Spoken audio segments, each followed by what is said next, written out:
Bom dia, Márcia. Bom dia! O que é Bom isso? dia, Davi. Shabbat Shalom para todos. Shabbat Shalom! Shabbat Shalom. Como é que está o clima em Israel, professor Davi? Olha, o clima aqui é fantástico. 31, 32, 29 graus. Maravilha. A praia cheia de gente. Opa, que bom. Vamos lá. A primeira coisa que eu vou fazer eu vou apresentar aqui os nossos convidados. Vou apresentar primeiro o professor David Ron Sasson, que está falando conosco lá de Israel. Professor Davi é um renomado professor da educação cognitiva, da aprendizagem mediada, da avaliação cognitiva e de todos esses aspectos teóricos, todos os sistemas aplicativos de Ruven Feuerstein, com quem ele trabalhou por mais de 20 anos lá no Instituto em Jerusalém. Já formou profissionais, professores, profissionais da área da saúde e da educação nos 5 continentes. É um grande especialista dentro desta área e é um prazer hoje estar aqui com ele. Esperamos que a conexão dele se regularize logo, mas é um grande prazer estar aqui com o professor Davi, conversando com ele hoje. O professor Marcos Meyer é um grande conhecido nosso aqui no Brasil, é matemático, é psicólogo, é palestrante, mestre pela Universidade Federal do Paraná em educação, é também escritor, viaja por esse mundo, esse Brasil todo, dando palestras e cursos nos temas da educação, da psicologia, também formando profissionais das mais diversas áreas. Também está aí na rádio, na TV. Nós encontramos o professor Marcos Meyer em várias ocasiões aqui no nosso país, né? A sua obra mais recente, que eu acabei de ler 2 dias atrás, é Massada, que eu recomendo fortemente a todos. É um romance histórico brilhante. Não pode ouvir, Davi? Nós estamos te ouvindo. Agora deu certo, Davi. Agora a tua conexão parece-me que está melhor. Eu estava apresentando tanto você quanto o Marcos. Ok. Tá bom, querido. Tá bom. Isto, perfeito. Fica aí que eu acho que neste ponto a tua conexão é melhor. Sentado aí nesse sofá. Não vou mexer. Não vou mexer. Vou só respirar. Isso. Perfeito, perfeito. Então, vamos começar o nosso assunto, o nosso tema, que é mediação parental. Todos nós sabemos da importância desse tema, da importância que é a mediação dos pais para os filhos e do seu papel na aprendizagem, tanto na aprendizagem cognitiva, na aprendizagem social, na aprendizagem emocional também. Mas eu acho sempre importante que a gente enfatize e tenha alguns insights de vocês sobre onde realmente, quais são os aspectos mais fundamentais desse aspecto da mediação entre pais e filhos. Vamos ver. Davi, pode começar a falar, Davi?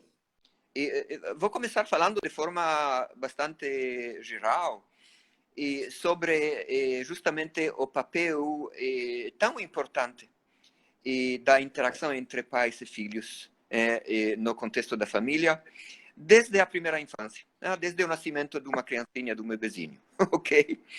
Então, por que esta mediação parental, filial, é tão importante, até eu diria tão crítica na evolução de uma criança? Porque, principalmente, porque é por meio dessas interações que Feuerstein chamou de experiências mediadas que levam à aprendizagem. E isto é por meio dessas experiências mediadas que levam à aprendizagem que uma grande parte dos pré-requisitos para pensar e para aprender se formam na estrutura mental da criança, né? De forma gradativa, Então, queria enfatizar inicialmente que se trata, do que nós falamos já no passado, que se trata de uma experiência de vida mediada. Porque, às vezes, nós falamos, todos nós, aprendizagem mediada, para falar de forma mais abreviada. Mas, na verdade, não é a aprendizagem que está sendo mediada. A aprendizagem é a consequência. É a consequência de uma experiência de vida mediada. E experiências de vida não faltam na vida diária, numa família.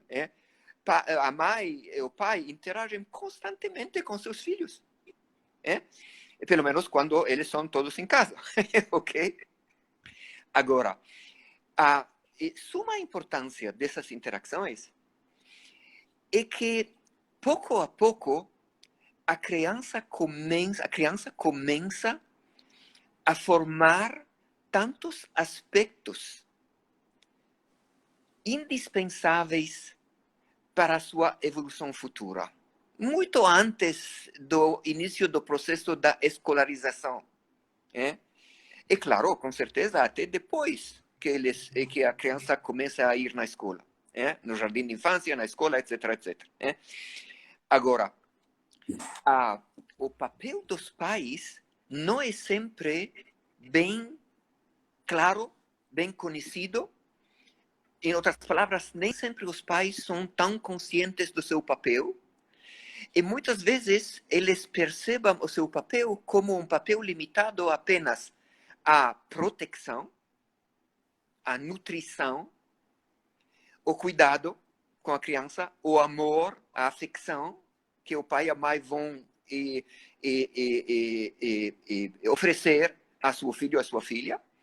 Mas nem sempre os pais são conscientes do importantíssimo papel que eles jogam no equipamento, eu diria, do seu filho ou de sua filha, dos vários requisitos necessários para a sua evolução futura. Entre outras coisas, eu vou falar um pouco mais, talvez depois do Marcos, de você, Márcia, um pouco sobre a questão de formação de hábitos, que eu acho que é extremamente importante. E cuja base se encontra justamente na interação parental-filial. Muito bom, Davi. Muito bom essa importante consciência do papel, né? É importante tomar consciência, né? Porque muitas vezes a gente tem essa ideia da consciência coletiva, né? É importante, os pais são importantes, mas estar mais consciente. Muito bom. Professor Marcos Meyer, o que se gostaria de nos contar aí sobre esse aspecto? Vamos lá, gente. Em primeiro lugar, gente, eu estou muito feliz de estar nessa live, porque o Davi Sasson é um grande mestre e aprendi muito com ele. Numa propaganda que eu fiz dessa live, eu falei assim que eu aprendi mais com o Davi Sasson do que no meu mestrado. E é verdade. É verdade mesmo. Então, estou muito feliz por estar aqui. E a Márcia, claro, também uma professora genial. Aprendi bastante com você, Márcia. Então, eu estou aqui mais como aluno de tão deslumbrado que eu estou. Mas é claro que eu vou trazer algumas informações. E sabe... Não exagere, Marcos, não exagere. Você está ensinando também. Ultimamente eu tenho me colocado mais nas redes sociais e eu tenho recebido muitas perguntas de pais desesperados, dizendo assim: meu filho me desrespeita, meu Deus, eu não sei mais o que fazer. O que eu faço, professor Marcos, por favor, me ajude. Então, eles chegaram num ponto extremo, e chegaram nesse ponto extremo porque não fizeram a lição de casa, ou seja, eles não fizeram a mediação de qualidade quando já deveria ter sido feito. Então, na verdade, o que eu estou ensinando esses pais é o básico da educação, o mais simples, que na verdade é o seguinte: nós pais precisamos ter muito afeto, né, com nossos filhos. A gente precisa ter uma relação afetiva, muito carinho, beijo, abraço, colo, ouvir as crianças, participar com elas, brincar com as crianças. Então, essa interação ela precisa existir com muito afeto. Só que o outro lado, muitos pais esquecem. O outro lado da história é exercer a autoridade. Não aquela autoridade carrasco, né, duro, de apontar o dedo, de dar castigo. Não. É a autoridade que organiza, que propõe as tarefas, que faz as coisas acontecerem. Senão a criança fica o dia inteiro no videogame, o dia inteiro assistindo vídeos no celular e assim por diante.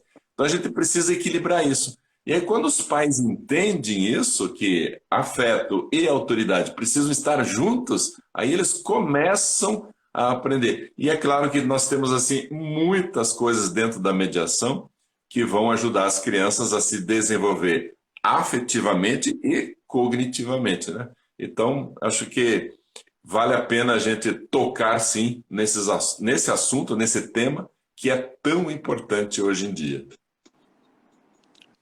Muito bem, muito bem. Realmente, essa questão do afeto sem perder a autoridade, né?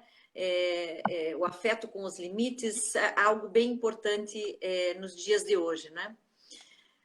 E, Davi, o que você teria a dizer assim de forma prática também nesse sentido de quais são os riscos de uma falta de mediação, por exemplo, parental? Bem, eu diria que talvez para falar da falta de mediação parental e das suas consequências, seria importante falar positivamente das contribuições da relação parental, da mediação parental para seus filhos, ok?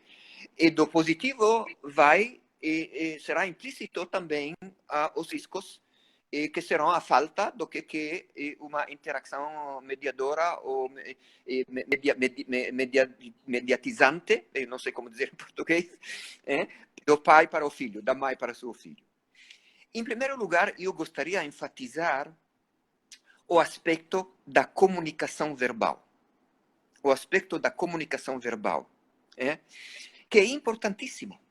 Okay? É verdade que a criança, quando ela começa seu processo de educação na escola, ela aprende a ler, a escrever, ela aprende a falar, etc. E sua linguagem evolui de uma certa maneira.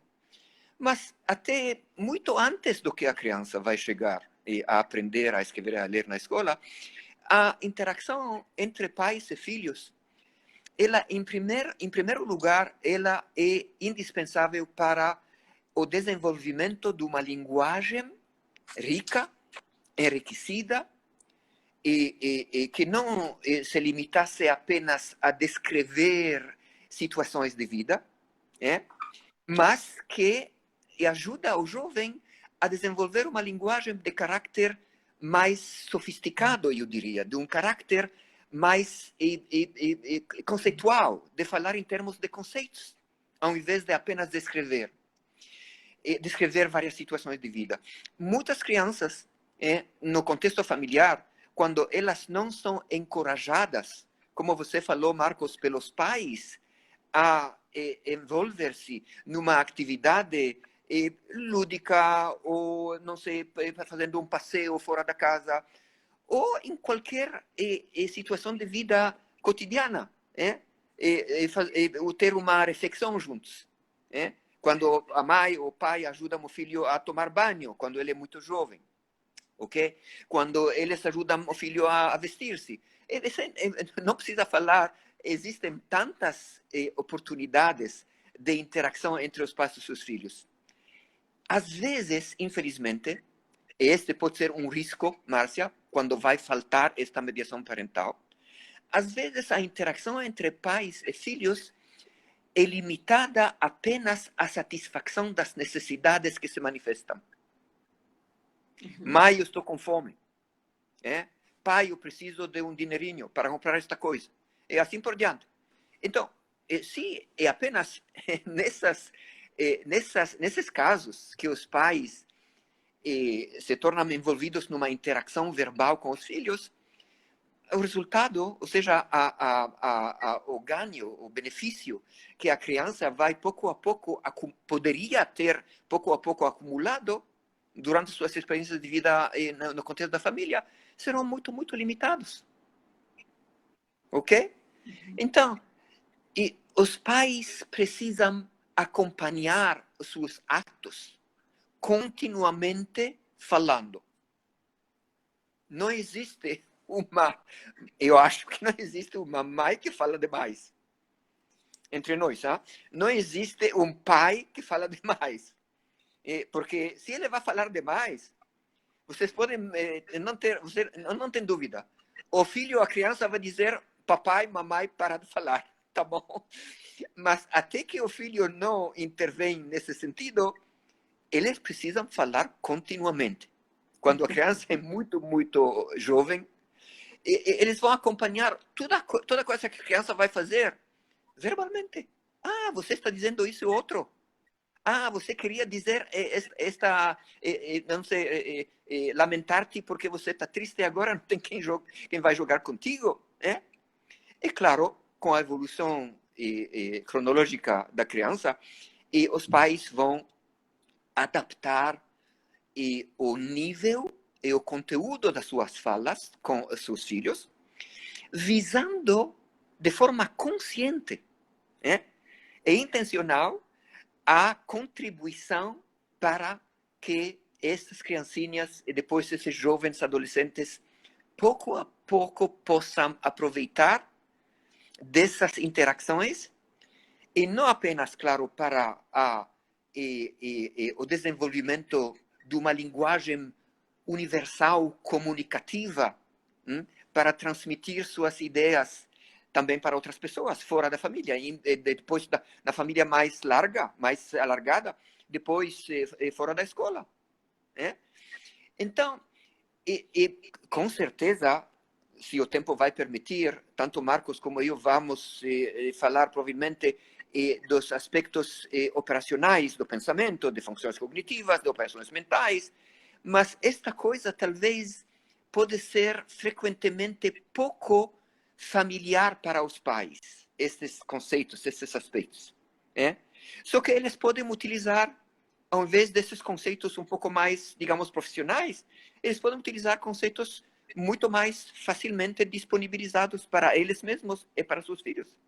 Muito interessante esse aspecto, Davi, que você enfatizou, da importância da mediação verbal entre pais e filhos.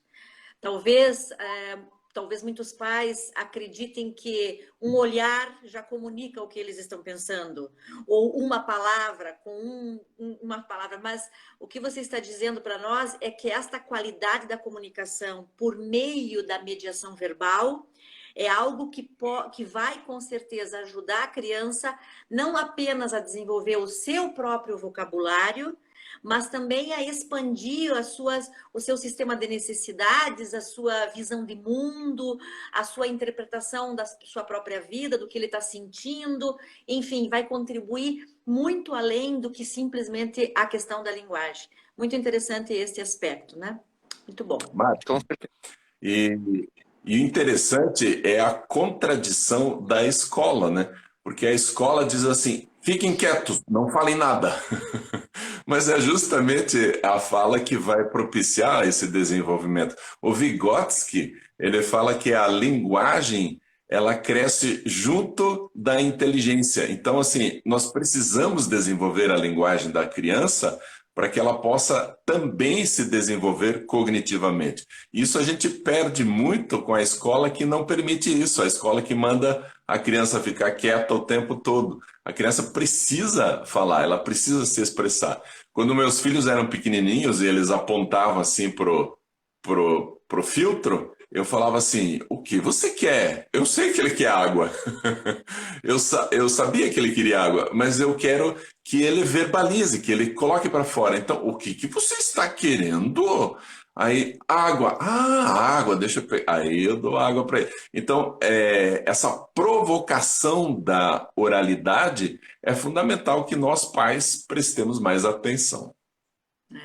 Interessante até que muitas vezes até o nosso próprio pensamento, né? Os pais deveriam até talvez externalizar o que estão pensando, ou seja, Sim. falar em voz alta, para intencionalmente para que o filho ouça o que ele está pensando, ajuda muito a criança a interpretar o mundo e a entender a situação, porque muitas vezes nós nos deparamos com crianças que não conseguem entender o pai, a atitude do pai, porque talvez o pai e a mãe não externalizam esse pensamento, e a única forma de saber o que estamos pensando é por meio da fala, né? Então, esse aspecto bastante interessante.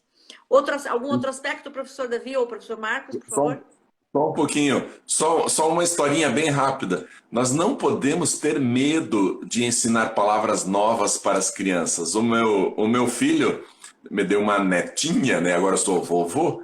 E quando eles foram cortar a pizza, meu filho falou assim: filha, vamos cortar a pizza radialmente. Porque Opa!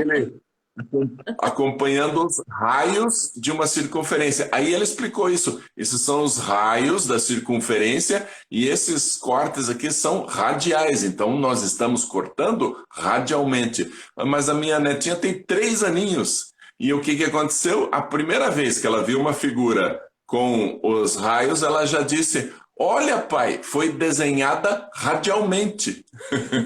Não é lindo isso?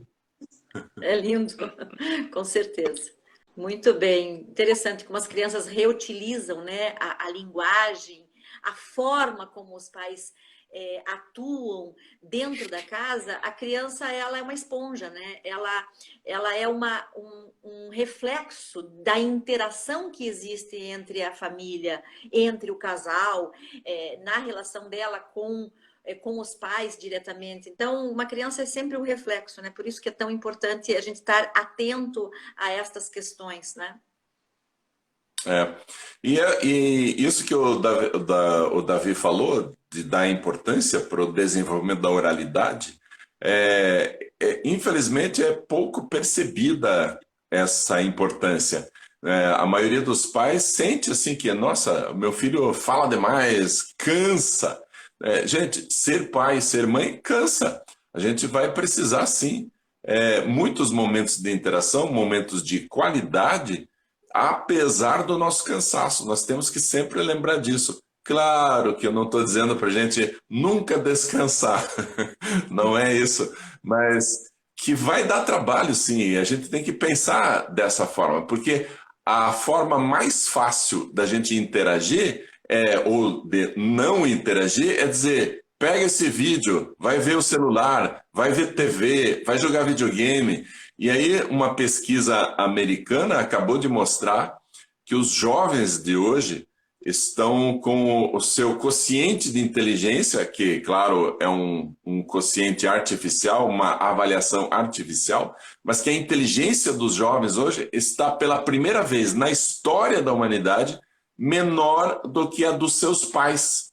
Por que isso está acontecendo? Porque eles estão muito tempo parados, sem interação. E essa interação é que promove a inteligência. Portanto, se eles estão horas e horas, todos os dias, na frente do celular, de forma passiva, pararam de desenvolver a inteligência e se descobriu, então, que os pais estão mais inteligentes do que os jovens, pela primeira vez na história. É claro que desde a evolução da espécie, ou de Adão e Eva, não importa o que cada um acredita, os jovens passam dos pais, sempre. Sempre a inteligência vai se desenvolver. Por isso que nós somos uma espécie tão desenvolvida, porque a inteligência foi sendo desenvolvida com o passar do tempo. Mas agora parou, e parou por falta dessa interação mediada, interação de qualidade. Não é isso, Davi? Posso falar? Então, eu concordo plenamente com você, Marcos.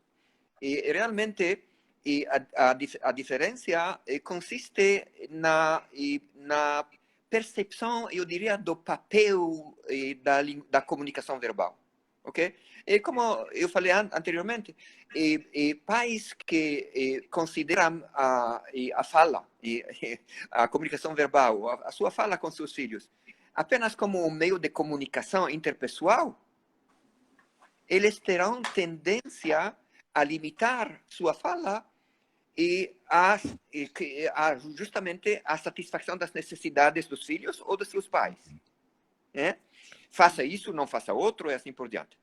Enquanto que pais que são conscientes da suma importância da linguagem, que é responsável não apenas, que é, digamos, uma ferramenta não de forma limitada que serve à comunicação interpessoal, mas é a linguagem do pensamento, ao final das contas. Como nós pensamos se não falando com nós mesmos, verdade?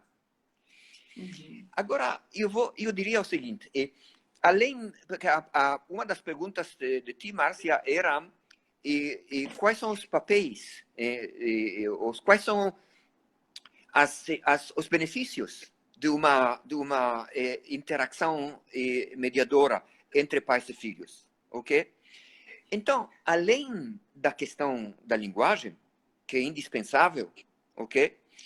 E também tem a questão, e a verdade é que existem tantos aspectos que eu não sei aos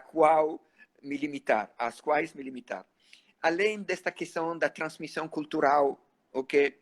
Com base na intencionalidade dos pais, que deveriam buscar a reciprocidade da parte dos seus filhos, para jogar o jogo, para envolver-se na atividade, várias atividades familiares, ok? Além de tudo isso, eu diria, para escolher um aspecto que eu considero extremamente importante, é a formação de hábitos. A formação de hábitos que acabam determinando, numa grande medida, a autoimagem da criança e até sua própria identidade. Eu vou explicar brevemente. Vou tentar brevemente explicar. Em primeiro lugar, por que bons hábitos, claro, okay, são importantes, são tão importantes? Porque nós podemos definir o hábito como um comportamento ou um estilo de reação que se manifesta de forma espontânea, repetida, mas que não precisa mais do estímulo inicial que despertou, que provocou este tipo de comportamento. Ok? E esta última parte é importantíssima. Ou seja, quando se forma, veja, tanto um bom hábito quanto um hábito ruim, um mau hábito. Este hábito vai começar, uma vez formado, vai começar a manifestar-se de forma espontânea, sem que a criança que está crescendo vai precisar repetidamente uma reexposição a várias estimulações para provocar este comportamento. Em outras palavras, este tipo de comportamento se torna um comportamento típico e permanente desta criança. E como nós sabemos que maus hábitos são difíceis a desapegar-se, então é importantíssimo ajudar a criança a formar-se bons hábitos. E eu estou lendo um livro muito interessante. Recentemente comecei a ler um livro muito interessante chamado Atomic Habits, que foi escrito por um americano, James Clear. Eu tenho este livro, preparei já com antecedência, vocês podem olhar. Atomic Habits. O que é isso? Hábitos atômicos. Está escrito aqui: an easy and proven way to build good habits and break bad ones. Quer dizer, um jeito fácil e comprovado para construir bons hábitos e para desapegar-se de maus hábitos. Ok? Então, deixa-me compartilhar com vocês 2, 3 ideias interessantes deste autor. Ok? No seu trabalho sobre formação de hábitos, porque este James Clear é um especialista nesta área da formação de hábitos, ele se focaliza no sistema como um todo e não em qualquer objetivo específico de forma exclusiva, visando o sistema como um todo. E o título que ele escolheu, ele explica no seu livro, foi feito com base no pensamento seguinte. E do mesmo jeito que os átomos são os blocos de construção das moléculas, também hábitos minúsculos, tiny habits, ele chama eles, hábitos minúsculos, do dia a dia, de fazer deste jeito e não do outro, etc. Eles representam os blocos de construção de mudanças, e ele chama de remarkable changes, de mudanças, como se dizer, de mudanças notáveis, digamos assim, de mudanças notáveis. O que nós três chamaríamos, com base na nossa formação com o mestre Feuerstein, mudanças de caráter estrutural, ok? Que respondem aos requisitos da mudança estrutural. Ok? Que não vamos entrar agora nos detalhes. Mas ele oferece, James Clear, uma tipologia muito interessante de hábitos. Hábitos que visam um objetivo, hábitos que visam o processo, e hábitos que são orientados e visam a identidade. Um hábito que visa o resultado, vou dar um exemplo, uma pessoa, um indivíduo fala, quero parar de fumar. Como exemplo. Esta tentativa de formar-se um hábito visa um objetivo, parar de fumar. Mas existe também um hábito que se forma quando ele está orientado e quando ele visa o processo. Para continuar o mesmo exemplo, este indivíduo pode pensar, ok, se eu vou resistir à tentação de fumar cigarros, que amigos podem me oferecer, eu estarei no caminho certo para parar de fumar. Mas existe este terceiro nível de hábitos, o hábito que visa uma mudança de identidade, até de identidade, da autoimagem própria, quando este indivíduo vai começar a pensar, eu queria tornar-me, ou queria virar a ser uma pessoa não fumante. Olha, é uma característica da identidade mesma. E neste caso, para concluir este exemplo, se um amigo vai oferecer um cigarro a esta pessoa, e se esta pessoa está ainda visando tanto o objetivo quanto o processo, esta pessoa vai ter tendência a responder dizendo, não, obrigado, eu estou tentando de parar de fumar. Ok? Mas se esta pessoa já chegou a este nível que ela está visando uma mudança da sua própria autoimagem, da sua identidade, ela vai reagir dizendo, não, obrigado, eu sou uma pessoa não fumante.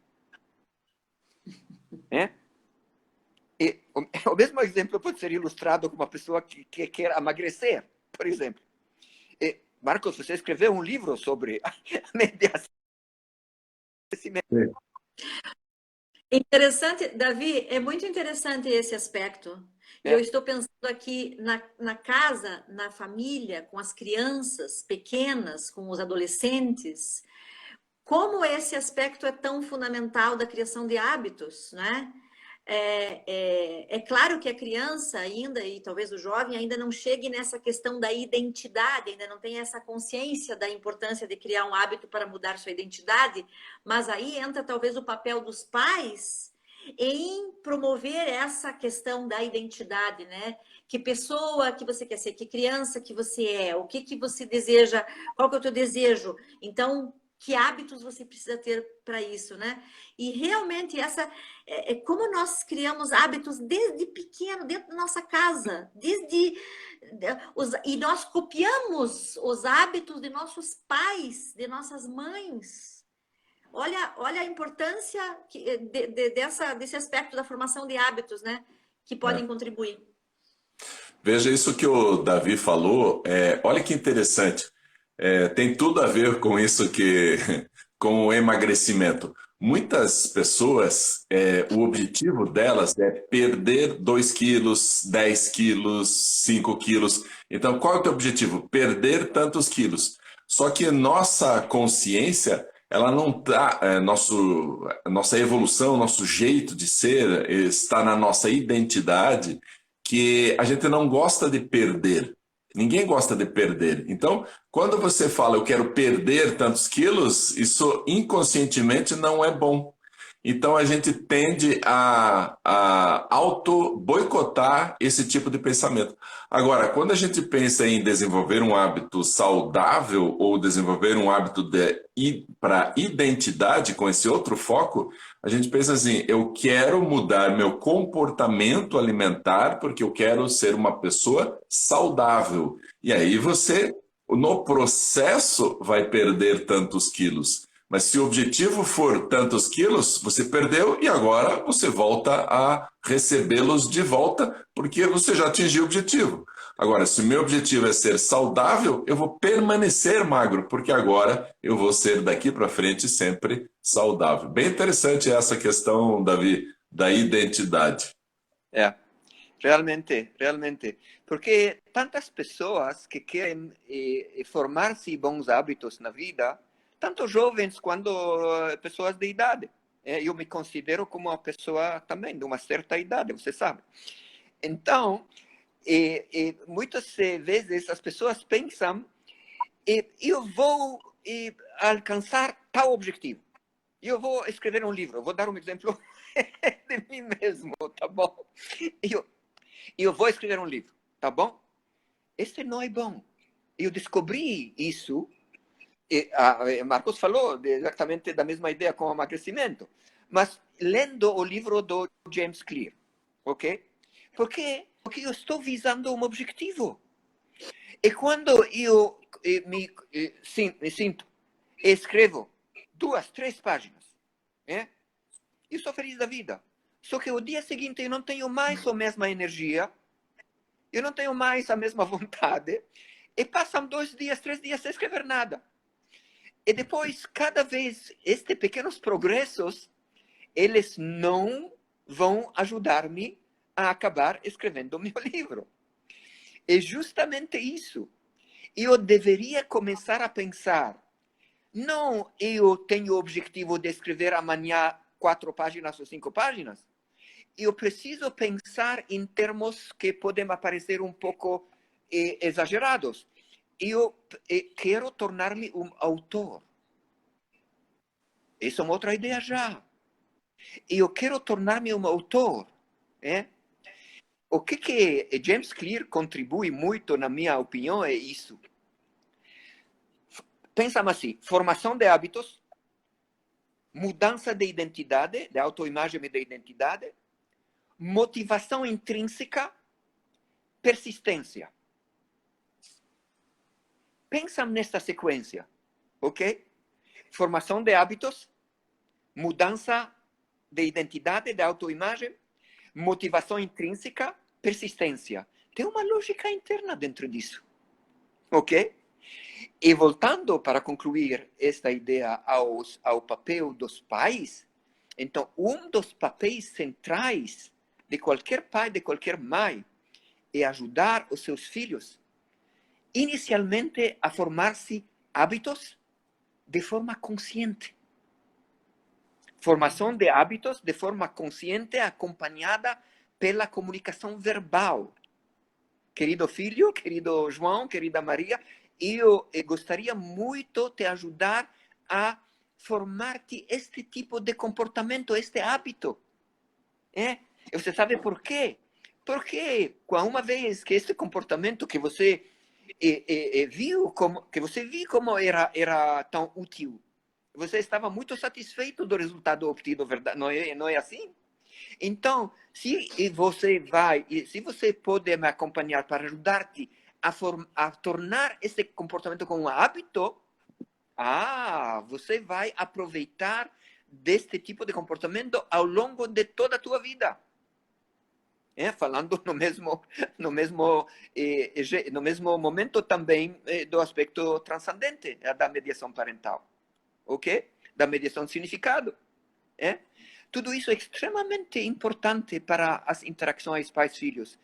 E, infelizmente, existem tantos pais que perdem oportunidades, eu diria, de ouro, se diz assim, oportunidade de ouro, para contribuir muito mais a seus filhos, por meio dessas interações parentais filiais. Muito interessante. Pode ter certeza, Davi, que tem muitas pessoas aqui, estão me mandando mensagem aqui no privado, dizendo que estão esperando muito a sua autoria, a sua identidade de autor, tá? Eu vou ter uma conversa depois entre nós com Marcos, para aprender mais. Exatamente. E eu gostaria aqui de enfatizar a questão dos hábitos familiares, hábitos que são pequenas atitudes, como o Davi falou, não é grandes atitudes, mas pequenas atitudes. E hábitos cognitivos, hábitos sociais e hábitos emocionais também. Porque no final das contas, o nosso comportamento, quando ele se repete de uma determinada forma, ele fica inconsciente, ele se torna e você é um inconsciente, por exemplo, descontrolado. Você se descontrola facilmente diante de uma situação de desequilíbrio na tua casa. Estou pensando isso na minha família, por exemplo. Acontece alguma coisa, você imediatamente tem o hábito de se descontrolar ou de ficar irritado. É um hábito. A irritação acaba sendo um hábito. Enquanto que se você criar o hábito de ok, tudo bem, vamos tranquilo, isso aconteceu, não tem problema, vamos pensar aqui o que podemos fazer. É um hábito. No final das contas, é um hábito. E o que você está chamando a atenção, eu acho que é a questão do hábito consciente, de estar consciente da importância dessas atitudes, não é? Para que nós possamos mediar aos filhos estas pequenas atitudes que vão ajudar demais ele a ser um adulto cognitivamente, emocionalmente, socialmente mais feliz, porque no final das contas é isso que a gente busca, não é? Então, os hábitos cognitivos, por exemplo, pensar antes de falar é um hábito. Usar uma linguagem rica e diferenciada também é um hábito. Controlar a impulsividade também é um hábito. No final das contas, todos estes são hábitos que nós vamos desenvolvendo no decorrer da nossa vida e inicialmente a partir exatamente dos nossos pais, dessa mediação parental. Nós poderíamos falar aqui muito, faltam 7 minutos para fechar 1 hora, mas eu vou pedir aqui para que a gente vá já encerrando esse nosso tema. Claro que isso daqui é só uma pitadinha do assunto, então já vou aqui dizendo para vocês que falta uns minutinhos aqui para nós encerrarmos e vou passar a palavra para que vocês façam as considerações finais. Márcia, o Marcos queria falar. Sim, já vou passar para ele. Mas, e vou daqui um pouquinho também vou abrir aqui o chat só para o pessoal dar os tchauz. Marcos, por favor. Os tchauz. Eu ia concluir dizendo assim que em muitas tribos, eu não sei quem falou essa frase, mas em muitas tribos, quando morre o ancião, quando morre um idoso, é como se a gente queimasse uma biblioteca. Então, porque todo o conhecimento estava ali.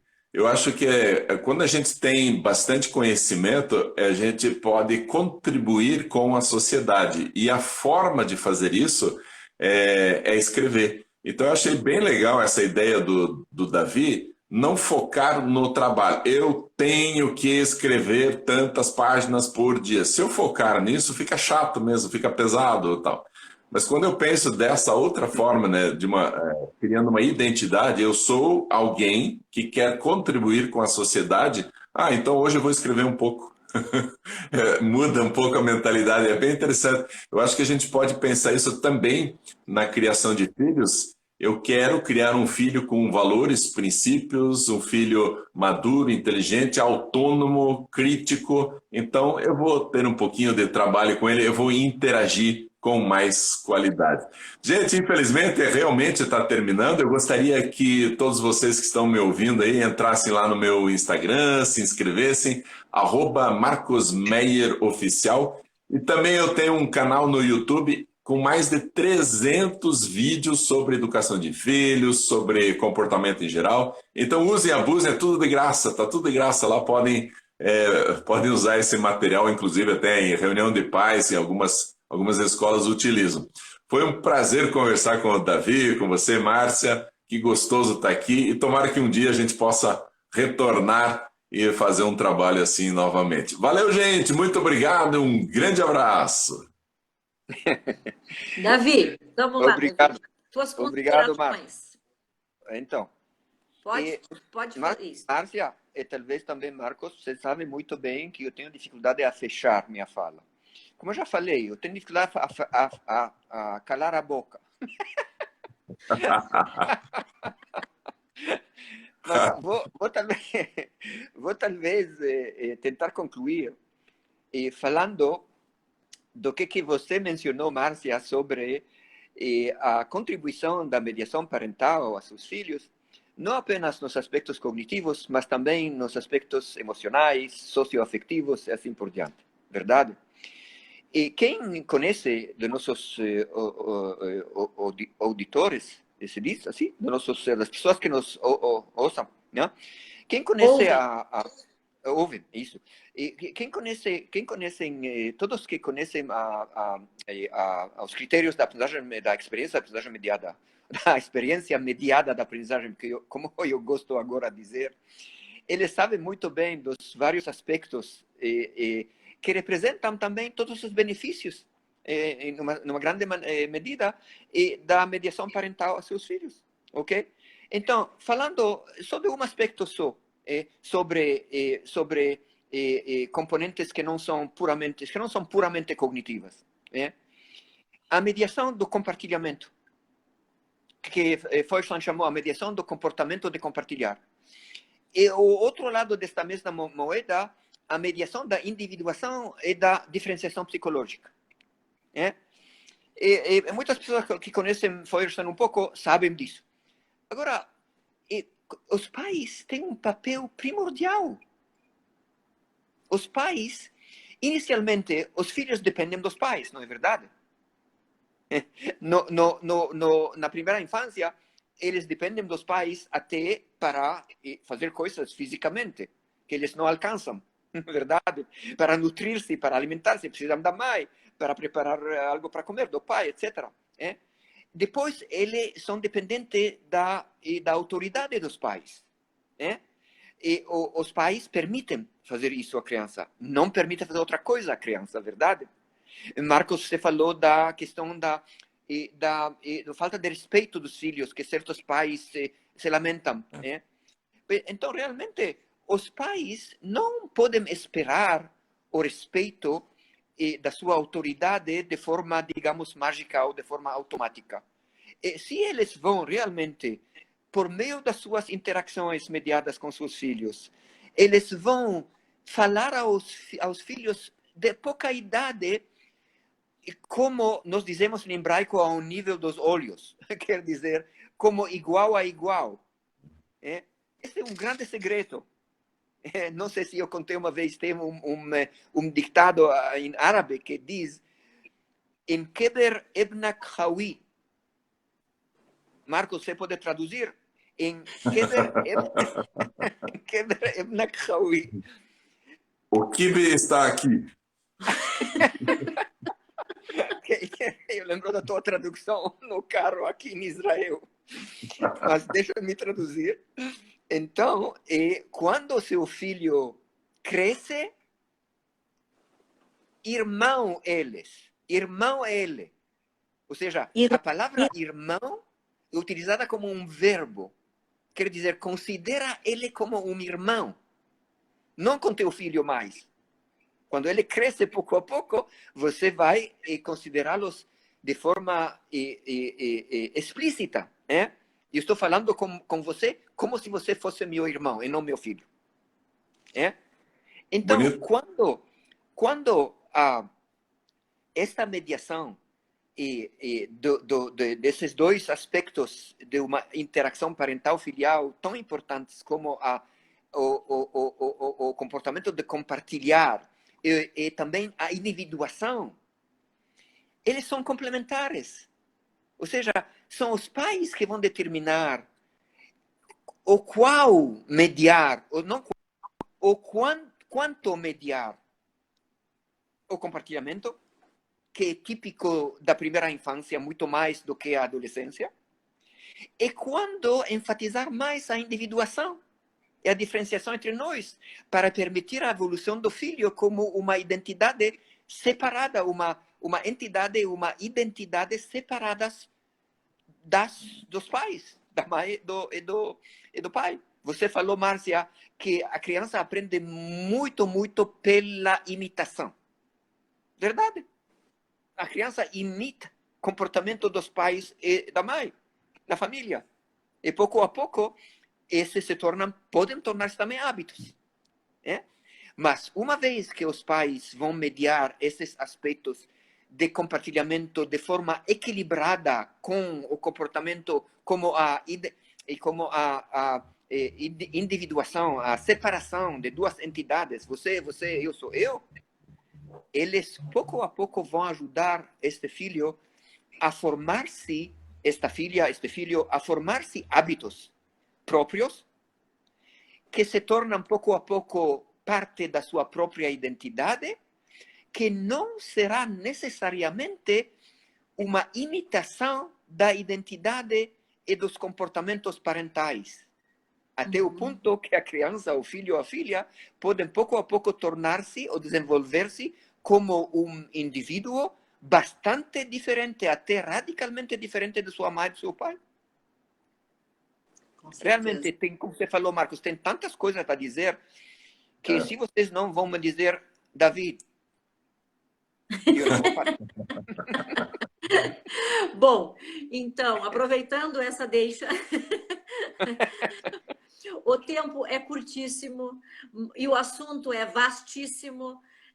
Realmente é só para dar uma pequena, enfim, um pequeno grão de areia aqui num mar assim do tema. O tema é muito amplo, abrangente, e com certeza as contribuições de Ruven Feuerstein e das ideias dele para esse tema são imensas, né? Neste mês, inclusive, de agosto, nós estamos celebrando o centenário de Feuerstein. É verdade. 1921, né? Na próxima semana, 21 de agosto de 1921, nasceu Feuerstein. Então, isso é como se fosse quase que uma homenagem a Feuerstein, esse encontro aqui, e para dizer o quão atual são todas as ideias dele e quanto ele tem colaborado aqui para nós, educadores, pais, enfim, seres humanos, eu diria. É uma teoria... São teorias que contribuem para o desenvolvimento humano, e nós lá no Centro de Desenvolvimento Cognitivo do Paraná estamos com essa missão de sempre dar cursos nessa área para profissionais, para pais, enfim. Então, eu quero aproveitar aqui, agradecer demais essa participação aqui do professor Marcos Meyer, do professor David Sasson, e dizer que para mim foi uma grande honra contar com essa presença de vocês. Tem pessoas aqui, tem escolas lá, a pessoal lá da Up Kids School lá de Porto Alegre está tendo reunião de professores com a live. Então, enfim... Muitas pessoas aqui dando o seu obrigado para vocês, professores, e eu também agradeço essa oportunidade. E se vocês quiserem dar um último tchau aí, podem ficar à vontade. Tchau, meus queridos. Até uma próxima. Tem gente louco para voltar para Curitiba, loucos para voltar para as aulas presenciais, né, gente? Com certeza. Faltas de abraços, né? Como faz bem abraços e beijos. Então, aproveitem os pais que estão em casa com seus filhos para dar muito beijo Chegou e muito o tempo. abraço. Eu estou com saudade de vocês dois e também de todos os nossos queridos colegas e amigos. Isso. Tem perguntas não respondidas. Aqui estão me dizendo, tem perguntas não respondidas. E o que eu faço agora com as perguntas não respondidas, Marcos Meyer? O que eu digo? Nós vamos postar esse vídeo no YouTube e talvez a gente nos comentários possa responder rapidamente. Bem, obrigada e até uma próxima. Se vocês podem ouvir-me, eu vou dizer tchau para vocês. Beijo, Márcia. Um grande abraço, Marcos, para ti e para a Giannine. Por favor, e vamos tomar um bom vinho. Eu espero daqui pouco juntos. Isso aí. É isso mesmo. Ótimo, gente. Um abraço a todos. Beijão. Até a próxima. Tchau.